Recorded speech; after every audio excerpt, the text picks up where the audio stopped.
Namaste.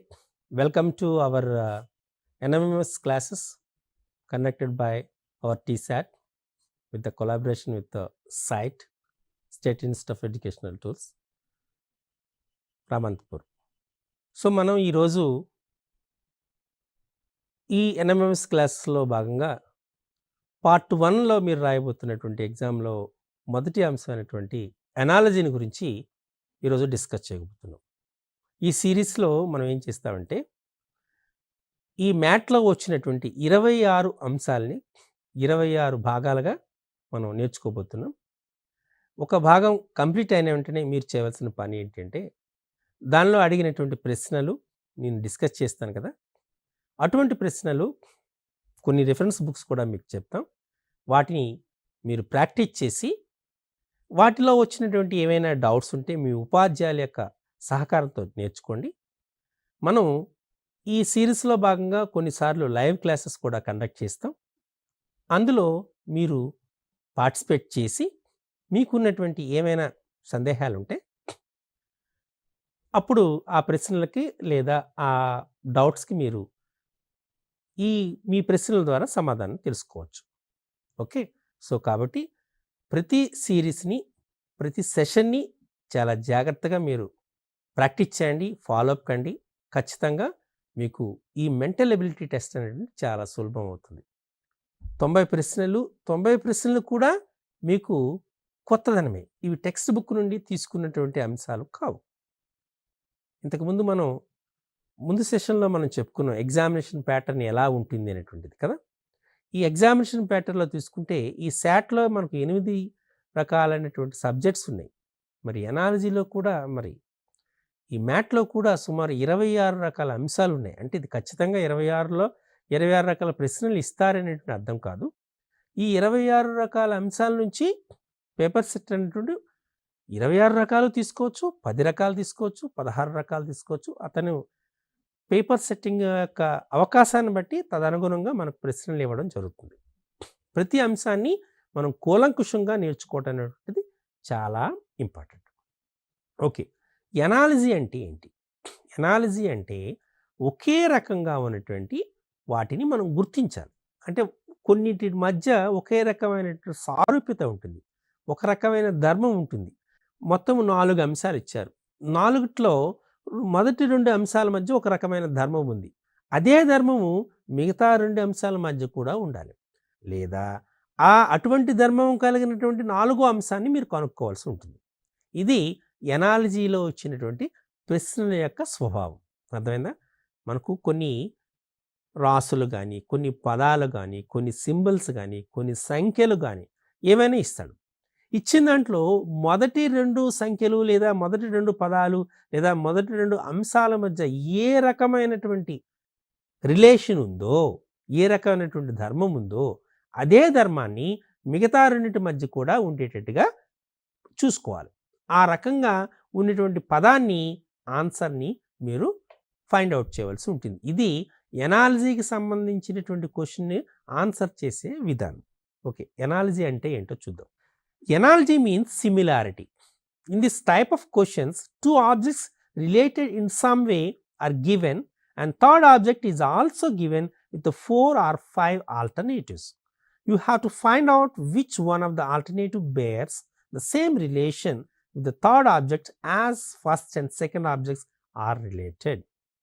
మనకు ఇచ్చినటువంటి analogy అనగానే సిమిలారిటీ, ఒకే రకమైనటువంటి స్వారూప్యతను కలిగినటువంటివి, స్వరూపతను కలిగినటువంటి పదాలు అని మీకు ఇప్పుడు చెప్పినట్టుగానే ఇందులో 2 పదాలు అనేటువంటివి ఒక రకమైనటువంటి ధర్మాన్ని కలిగి ఉంటాయి. మిగతా 2 పదాల మధ్యలో కూడా అదే ధర్మం ఉండాలి.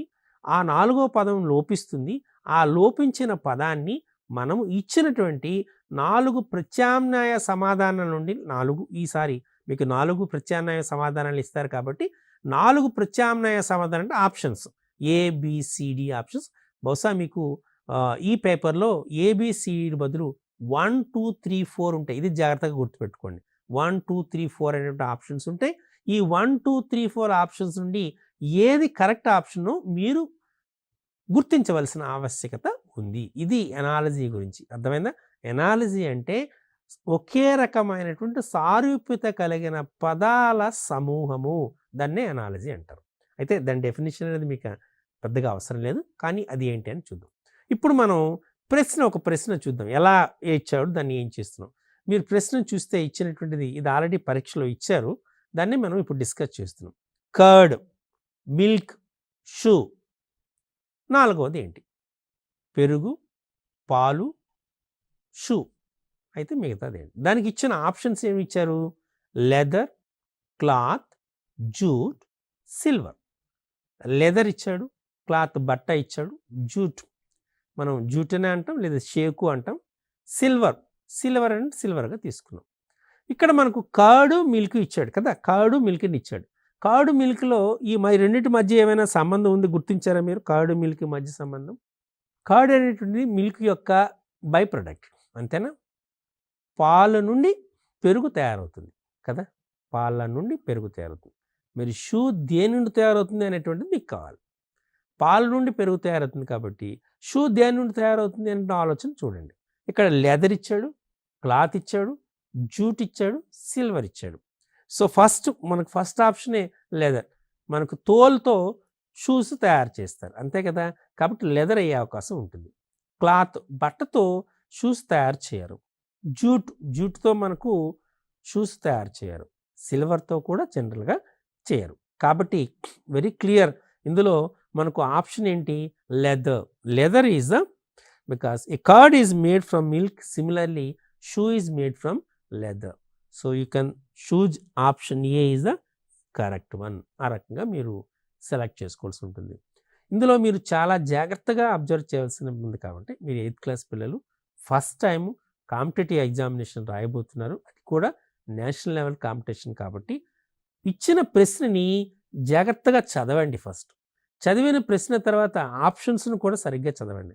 ఒకటి లెదర్ కనబడింది కదా, మిగతా ఆప్షన్స్ అవునా కాదని పక్కన పెట్టేసి ఇమీడియట్గా ఏని టిక్ పెట్టుకున్నారనుకోండి, కొన్ని సందర్భాల్లో మిస్టేక్ అయ్యే ఉంటుంది. ఎందుకంటే జనరల్గా ఈ objective type question, especially multiple choice క్వశ్చన్స్లో which is the best among the given అది చూడాలి.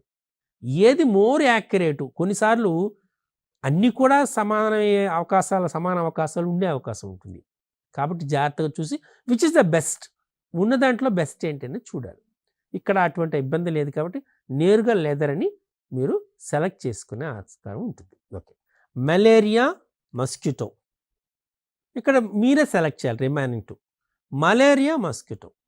మనకు మలేరియా అనేటువంటి జ్వరము ఈ దోమ వల్ల, మస్కిటో దోమ వలన వస్తుంది కదా. అయితే ఇప్పుడు మనకు వచ్చినటువంటి దీన్ని మిగతా వాటిలో ఇచ్చాడు. ఏమి ఇచ్చాడు?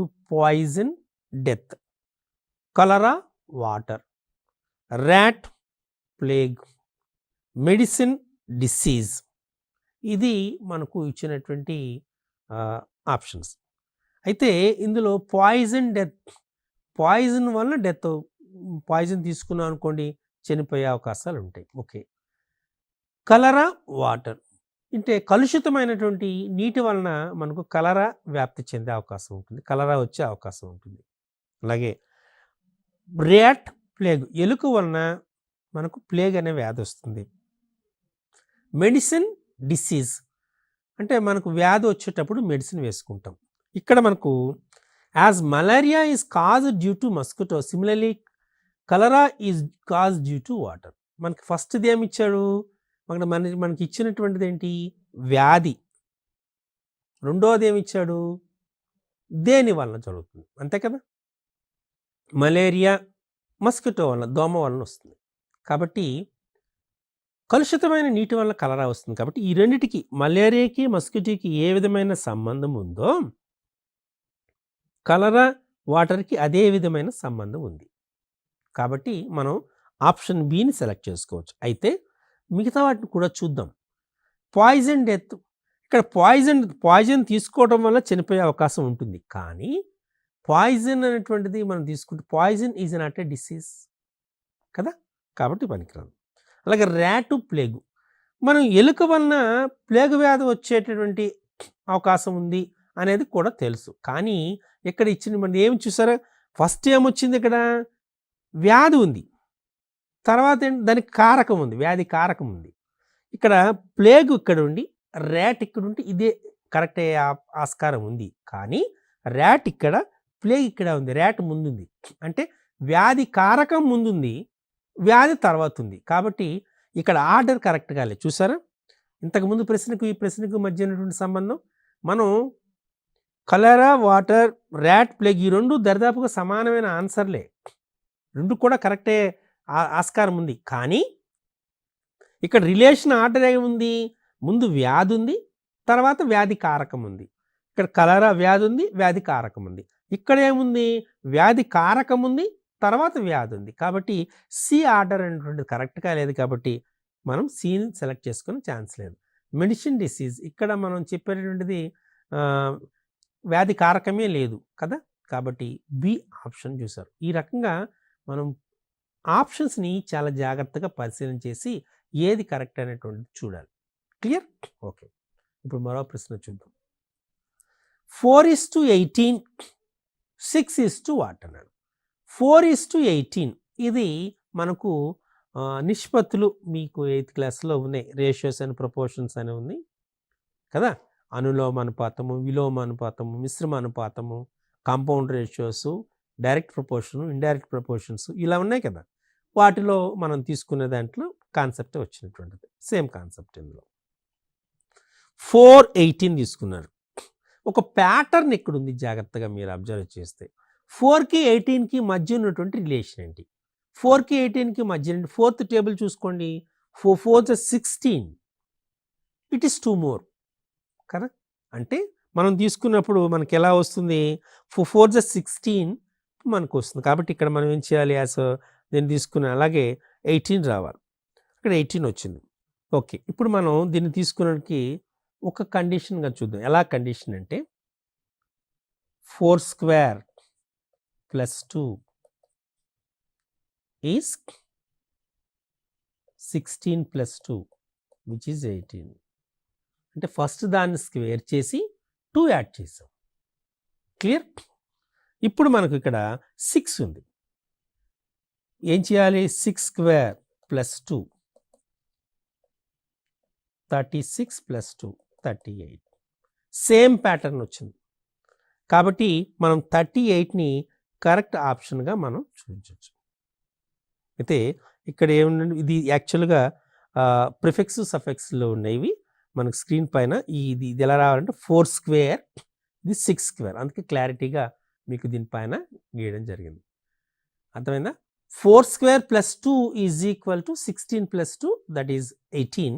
6² + 2 ఈజ్ ఈక్వల్ 36 + 2 దట్ ఈస్ 38. అంటే ఫస్ట్ దాన్ని స్క్వేర్ చేసి 2 యాడ్ చేసాం. అలాగే సేమ్ రిలేషన్ ఇక్కడ మనం మెయింటైన్ చేయాలి. ఫర్ ఎగ్జాంపుల్ 6 బదులు 7 ఉందనుకోండి, అప్పుడు ఆన్సర్ ఎంత అవుతుంది? 7² + 2 అంతేనా. అంటే 49 + 2 51 అవుతుంది. అదే 10 ఉందనుకోండి ఫర్ ఎగ్జాంపుల్, 10² + 2 100 + 2 102 అవుతుంది. అర్థమైందా? సో అక్కడ మనం రిలేషన్ ఏంటి? ఫస్ట్ నెంబర్ని స్క్వేర్ చేయాలి, స్క్వేర్ చేసి 2 యాడ్ చేయాలి. వచ్చే ఆన్సరే మనకు రిక్వైర్డ్ ఆన్సర్. కాబట్టి అదే రిలేషన్ని ఇక్కడ మెయింటైన్ చేస్తాం.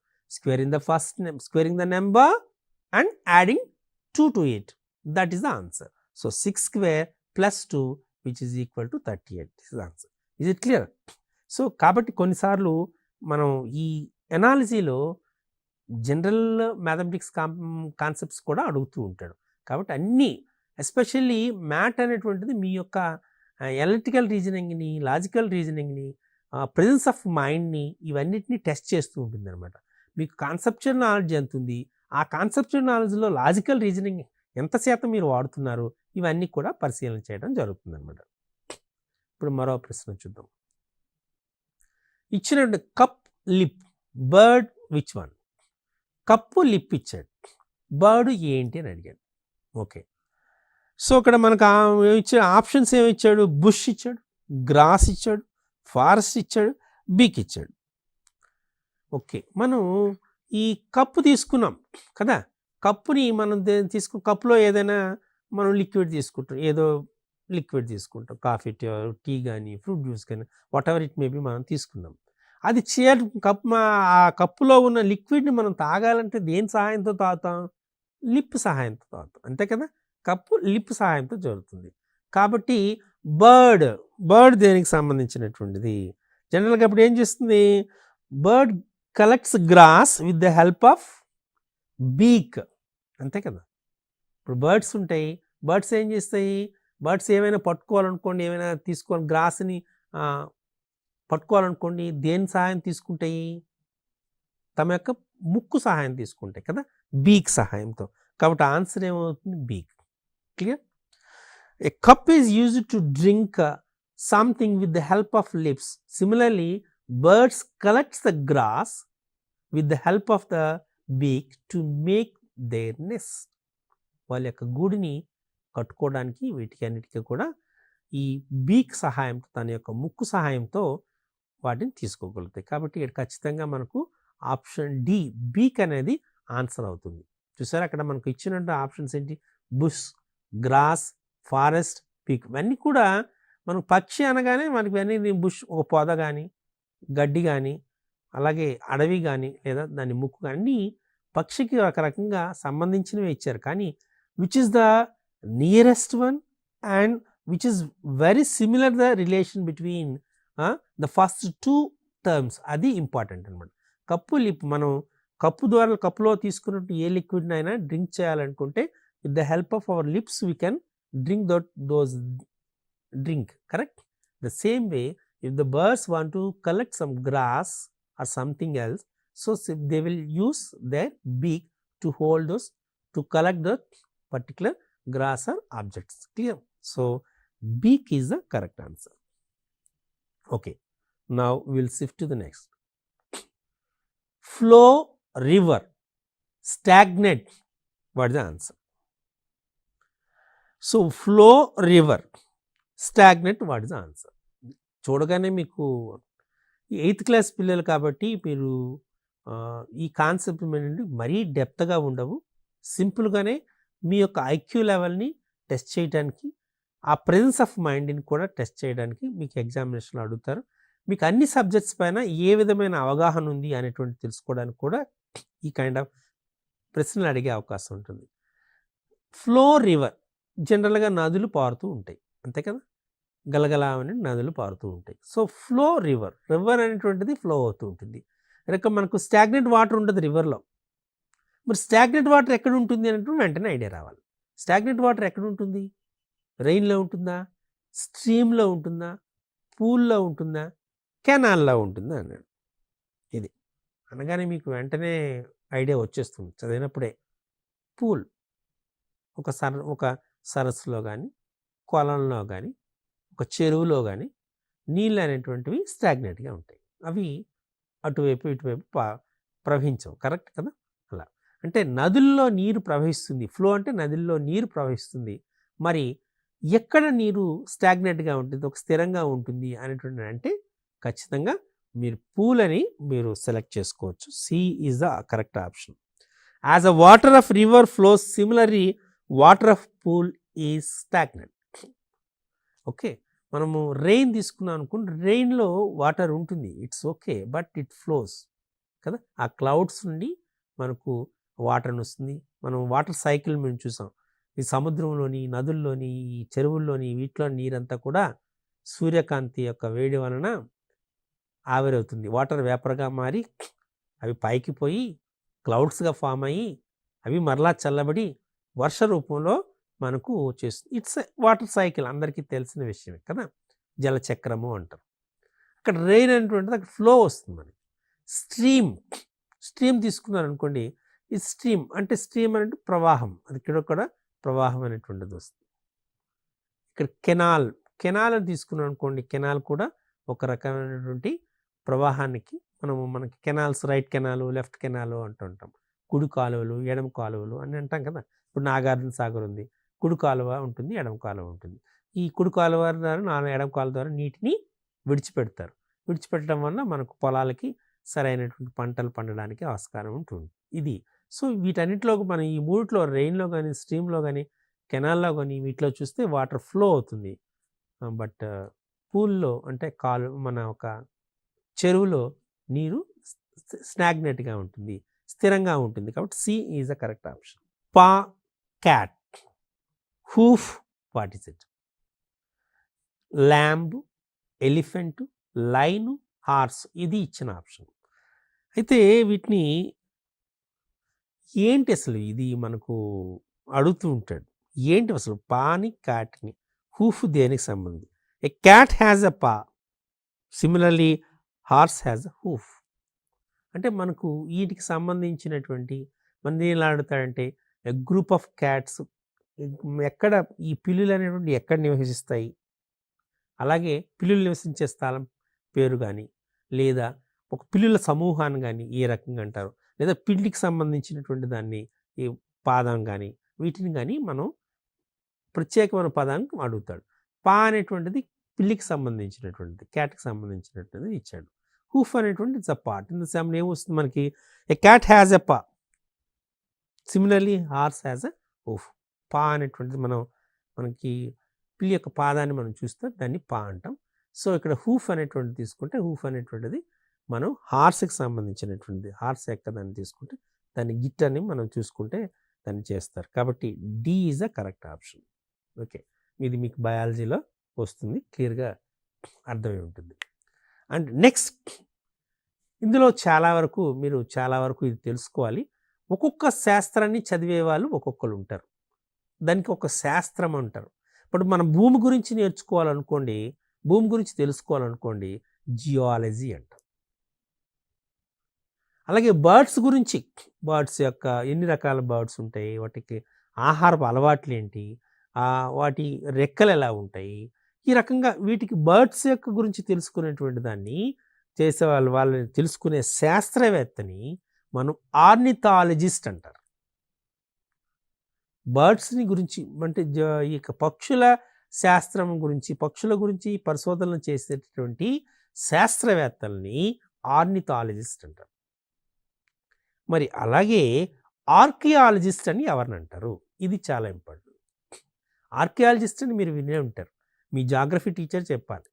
ఈ జాగ్రఫీ టీచరు, అలాగే హిస్టరీ టీచర్స్, వీళ్ళు మీ సోషల్ టీచర్ చెప్తూ ఉంటారు. ఈ ఆర్కియాలజిస్ట్ ఏం చేస్తారు? Ornithologist is a specialist of birds, similarly archaeologist is specialist of archaeology. అంటే పురాతన వస్తువులు, ఈ పురాతన వస్తువులు మనం తెలుసుకోవడానికి మనం గుర్తిస్తాం. ఇప్పుడు మనం సింధు నాగరికత, హరప్పా నాగరికత ఇలాగని మనం చెప్తున్నాం. ఒకప్పుడు మనకు కొన్ని వేల సంవత్సరాల క్రితమే మంచి కాలువలు ఉన్నాయి, అలాగే మనకు పెద్ద పెద్ద టౌన్స్ కూడా ఉన్నాయి అని మనం చెప్తూ ఉంటారు. వీటికి ముఖ్యమైన కారణం ఏంటంటే అప్పుడు మన శాస్త్రవేత్తలు, ఈ ఆర్కియాలజిస్ట్ అనే వాళ్ళు, ఈ పురాతన శాస్త్రవేత్తలు వీళ్ళు ఏం చేస్తారంటే భూములను తవ్వి ఆ ప్రాంతంలో జరిగిన పురాతన వస్తువుల్ని, వాటి శేషాలని తీసుకుని పరిశోధన చేసి అప్పటి కాలం ఎలా ఉండేది, వాళ్ళ యొక్క అలవాట్లు ఏంటి, ఈ విషయాలన్నీ చెప్తూ ఉంటారు అనమాట. సో ఇలా ఆర్కియాలజిస్ట్ అంటే is a concern with the archaeology. Clear? So ఐలాండ్సా, ఆర్కియాలజీ, మీడియేటర్సా, అక్వాటిక్ అంటే క్లియర్గా పెద్దగా, అందుకే మీరు ఎగ్జామినేషన్లో కూడా కొద్దిగా కామన్ సెన్స్ ఉన్న పోల్చవచ్చు. ఇక్కడ ఆర్కియాలజిస్ట్ ఉన్నది, ఆర్కియాలజీ ఉంది, జస్ట్ వెరీ క్లియర్ కనెక్టివిటీ. కాబట్టి C is the correct option అని మీరు చెప్పే అవకాశం ఉంటుంది. Clear? Peacock India, bear which one? పీకాక్కి ఇండియాకి మధ్య సంబంధం ఏంటి? అందుకే మీరు చాలా జాగ్రత్తగా ఉండాలి. భారతదేశానికి సంబంధించినటువంటి నేషనల్ సింబల్స్ అన్నీ గుర్తుపెట్టుకోవాలి, అది చాలా అవసరం. నేషనల్ బర్డ్ ఏంటి, నేషనల్ యానిమల్ ఏంటి, నేషనల్ ఫ్రూట్ ఏంటి, ఇలా నేషనల్ యాంథమ్ ఏంటి, నేషనల్ స్లోగన్ ఏంటి, ఇలా ప్రతిదీ ఎలాగైతే ఉంటుందో ఇప్పుడు మీకు ఆల్రెడీ చెప్పినాను. నేషనల్ బర్డ్, జాతీయ పక్షి నెమలి కదా. బీర్ అనేటువంటిది దేనికి సంబంధించినటువంటిది? It's a national animal of Russia. Australia, America, Russia, England ఇచ్చాడు. వీళ్ళతో దేంటికి సంబంధించింది అని అడిగాడు. అడిగేటప్పుడు ఓకే, సో మనం చెప్పేటప్పుడు సింపుల్గా పీకాక్ ఇండియా యొక్క నేషనల్ బర్డ్ అయితే, బేర్ అనేటువంటిది రష్యా యొక్క నేషనల్ యానిమల్గా మనం చెప్పచ్చు. కాబట్టి ఆ నేషనల్ యానిమల్ అనేటువంటిది ఏమవుతుంది? రష్యా. కాబట్టి సి ఆప్షన్గా సూచించే అవకాశం ఉంటుంది. ఓకే, ఇప్పుడు బిఈజీకే, ఏడిఎఫ్జి, పిఎస్వివై ఇలా ఇచ్చారు. వీటి మధ్య సంబంధం ఏముంది అన్నాడు. ఇక్కడ చాలా జాగ్రత్తగా గుర్తుపెట్టుకోవాలి. మీకు వీటిని వీటి సిరీస్లో కూడా మరలా చెప్తాను, ప్రాక్టీస్ చేద్దాం. ఇందులో ముందు మనం చూసుకున్నాండి బిఈ ఉంది. ఏబిసిడీలు చదవండి. బికి ముందు లెటర్ ఏంటి? ఏ. ఈకి ముందు లెటరు డి. జీకి ముందు లెటరు ఎఫ్. కేకి ముందు లెటరు జే. కరెక్ట్ కదా? అంటే జస్ట్ ఒక లెటర్ ముందు ప్రిసిడింగ్ నెంబర్. కరెక్ట్. ఇక్కడ సేమ్ రిలేషన్ బికి ఏకి -1 అంటే అర్థం ఏంటంటే బి ముందు లెటర్ అనమాట. So in the same process మనం పోతున్నాం. ఇప్పుడు పి తీసుకున్నాం. పికి ముందు లెటర్ ఏముంది? మనం ఏబిసిడిఎఫ్ GHIJKLMNOP ఓపి. సో పికి ముందు లెటర్ ఓ. ఇక్కడ ఎక్కడ ఉంది ఓ? చూడగానే ఓఆర్యుఎక్స్ అని కొట్టేవచ్చు ఆన్సర్, అంతేనా? చెప్పవచ్చు.